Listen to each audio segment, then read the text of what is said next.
eu fui colocada nua numa sala com cerca de 15 homens da polícia. E fui espancada, recebi bufetadas, cerca de 20 bufetadas, me deformaram todo o rosto. E... Com palos? Hã? Não, com as manos. Com as manos? Sim. Eles falaram mesmo que queriam me mudar o rosto. E como ocorreu esta? Ocorreu que, através de uma batida policial a meu convento, o Esquadrão da Muerte me arrestou e me conduziu para o DOPS de São Paulo e me torturaram 3 dias consecutivos. Pero no terceiro dia, eles, bajo la mano do capitão Benoni Albernaz, ele me torturou 20 horas consecutivas. Começou às 7 da manhã até as 2 da tarde, com choques elétricos em minhas orelhas, meus ouvidos, onde eu tive fortes descargas neurovegetativas a ponto de fazer de necessidade fisiológica em minha própria roupa.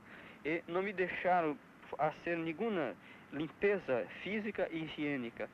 E às 7 horas da noite me voltaram a las torturas hasta la meia-noite com forte pancada e, sobretudo, o choque elétrico em todo o meu corpo, a boca, meus ouvidos, meus pés, cigarrilhos em meu corpo aceso para fazer de muitas coisas.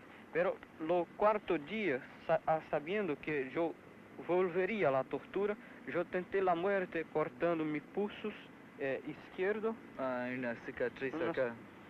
Cortando as venas de meu braço, numa tentativa de poner ao fim alterno a tortura e poder fazer assim uma denúncia verdadeira de que o Brasil não é mais o país somente do samba, do futebol, de Pelé, mas é também grande campeão da tortura.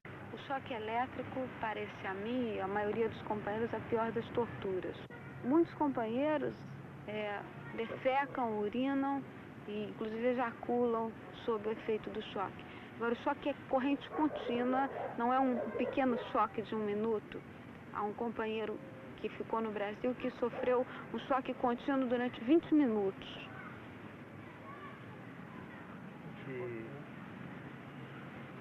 Era pior que a tortura psicológica? Ou... Sim, eu sofri um tipo de tortura psicológica, como vários outros. Fui levada para um recanto escuro, numa determinada estrada, onde me colocaram um cartaz do Esquadrão da Morte e me ameaçaram com a pistola de matar. Realmente a nós não assusta muito, porque a gente sabe que eles não nos querem mortos, eles querem vivos, eles querem humilhar, inclusive, e tirar informações. Se eles nos matarem, acabou. ¿Tienen algo com o crocodilo? Sim, o crocodilo eu não sofri. Depois que eu saí do COD é que trouxeram o crocodilo. Agora existe. É psicológica também, porque... Como se hicieron? Me mostrou... Sim, prendem os pés e as mãos e a pessoa fica nua e o crocodilo passeia pelo corpo, pelo nosso corpo. Cobras, há celas onde há muitos ratos, baratas, celas de castigo. Diante de uma resistência, também fui colocado no pau de arara, amarrado pelos pés e pelas mãos, com um cordão amarrado na cabeça, ao testículo. Passaram a me dar choque elétrico em todo o corpo. À medida que o cansaço me dominava, a cabeça naturalmente caía e o cordão que nela estava amarrado puxava os testículos, causando dores horríveis. Foi um momento assim desesperador. Usaram outras variações de tortura, como por exemplo tentaram arrancar com alicate minhas unhas. Tentaram colocar agulha nas minhas unhas. Com alicates torciam meu peito. Com gilete ameaçavam cortar meu rosto. vários cachorros policiais amestrados que obedecendo à orientação de um treinador, sob uma primeira ordem, abocanhavam meu testículo e sob uma segunda ordem apertavam. Todas as torturas que eram praticadas nesta ilha e que eu sofri, obedecia a orientação de um médico chamado Dr. Coutinho, tenente da Marinha. Dr. Coutinho era um encarregado de observar toda a tortura para impedir que os torturadores passassem o limite em que eu ficasse inconsciente. O importante para isso, não por humanidade, evidentemente, mas porque para eles era importante atingir apenas o limite da minha resistência. Cada vez que eu ficava inconsciente, era vantagem para mim, entende? Porque eles tinham que parar e eu não sentia mais as torturas. Então eles mantinham tudo dentro de um determinado limite, que esse doutor controlava. Então, às vezes em que eu ficava inconsciente, ele me dava soro na veia para recuperar, dava estimulantes para que eu recuperasse a consciência e aguentasse mais tempo a tortura conscientemente. Também este mesmo fio é introduzido em ânus, que vai até o intestino. Ânus. Introduz-se, depois então é ligado da corrente dentro de ânus, diretamente no intestino. É horrível este choque. Que o preso morre, como Chael. Chael recebeu tantas pancadas e choques elétricos no intestino que só aguentou um dia de tortura. Houve uma hemorragia interna. Mário Alves também um cacetete no ânus, um cacetete com dentes. Quando puxa, ele tem uma posição que ele entra e quando sai os dentes segura. Com uma flecha? Com uma flecha. Aí também o companheiro Bacuri, que foi morto sendo tirado orelhas, dedos. Depois de um processo longo de choques, Marcos tinha uma propensão à epilepsia e os choques fizeram com que ele se tornasse epilético. Assim mesmo continuaram a torturá-lo, ele tendo um ataque epilético no pau de arara com choques e continuaram a dar choques no Marcos. Bom, a situação de Marcos hoje é a seguinte: a perna esquerda está imobilizada, a perna direita está semi-imobilizada, o braço direito está imobilizado, o olho direito está semi-cerrado, o olho esquerdo está inteiramente cerrado e ele não consegue dizer uma palavra inteira. Cada vez que fala é aos arrancos.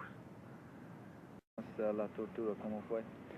Sim, inicialmente eu fui levado para o quartel da Polícia do Exército em São Paulo e imediatamente despido, molharam meu corpo e eu fui dependurado em um cano, de cabeça para baixo, a partir das 10h30 da manhã até as 5 da tarde, quando perdi os sentidos, uma vez que um dos militares me introduziu na uretra um fio eletrificado. Aí perdi o conhecimento. Como foi torturado sua mulher e seu filho? E que perguntas faziam a polícia? A minha mulher faziam perguntas de quem eu recebia em casa, que visitas nós recebíamos e essas visitas o que conversavam. O tipo de tortura que ela sofreu foi o mesmo da tortura aplicada nas demais mulheres presas pela polícia da ditadura brasileira. Ou seja, aplicação de choques elétricos nas partes íntimas, principalmente na vagina, no bico dos seios, na boca e nas orelhas. A menina recebeu apenas palmadas. Ameaçaram-na de pendurar, mas felizmente isto não ocorreu. Qual é o seu nome? Manuel Dias Nascimento, idade? ex-dirigente sindical de Sindicatos Metalúrgicos de Osasco, 27 anos. E você? Qual é o seu nome? Jovelina Antonella do Nascimento, E sua idade, por favor? 33 anos. E o que passou depois do seu encarceramento? Sim, fui muito torturado desde a hora da prisão, em pleno público. Os policiais trepavam em cima de mim, pulavam, e apontando arma, pedindo que reagisse, que era para eles poderem metralhar em pleno público. Não conseguindo isso, levaram até o Castro, onde fui torturado severamente, fui para o Pau de Arara. Até antes de descer do Pau de Arara, minha companheira chegou com meu filho, e onde este filho assistiu partes da tortura. Em seguida, a minha tortura, muita tortura, eles não conseguiam mais tirar nada de mim, puseram minha companheira no Pau de Arara, choque em todas as partes do corpo, nas partes íntimas, para ver se eu conseguia... Em sua presença? Sim, em minha presença, sim. Na minha presença, só para me ver, para me poder tirar ela do Pau de Arara, para me poder falar. E como se sentiu você em todo este processo? Ah, muito mal, né? Muito mal. Eu cheguei, fui torturada, meu filho foi torturado. Não posso falar do filho. Por quê? Não posso falar da criança. Ela fica emocionada porque a criança passou muito mal. A criança ficou em estado que não aceitava a mãe há poucos dias, entende? Então a criança ficou em estado desesperador que não conhecia nem a gente, entende? Ele viu o pai, bateram no pai na frente dele, ele dizia, não pode bater no papai, não pode, disse que não pode. E para mim foi muito duro. Depois de 3 dias que eu estava presa, aí me chamaram para ver ele apanhar, né? Bateram nele na minha frente, depois tiraram ele e botaram eu. Bateram muito em mim, mas não perguntavam nada, porque sabiam que eu não tinha participação nenhuma. Então não me perguntavam, só me batia para ele ver. E eu aguentei firme, achei que aquilo eu tinha que aguentar, né?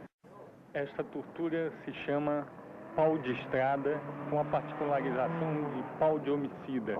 Começou a ser aplicado pela polícia comum contra os criminosos comuns e depois foi transportada pelo Esquadrão da Morte para os presos políticos. Depois de fazer com que os companheiros corram pela estrada ameaçados de fuzilamento, eles aplicam esse tipo de tortura medieval que tem o sentido de obrigar os companheiros a confessarem pelo menos uma ação. Fica quieto. Foi usado em São Paulo com uma moça jornalista chamada Norma Freire e foi usado em Minas com este companheiro, o Dr. José Carlos Madeira. Os motoristas começam a mover os automóveis em uma velocidade quase nula para que aos poucos o corpo vá sendo estirado. Os intestinos se rompem, o fígado se rompe, a pessoa, por último, começa a ter a pele rompida, até que se arrebenta, as juntas soltam e torna-se uma pessoa inutilizável.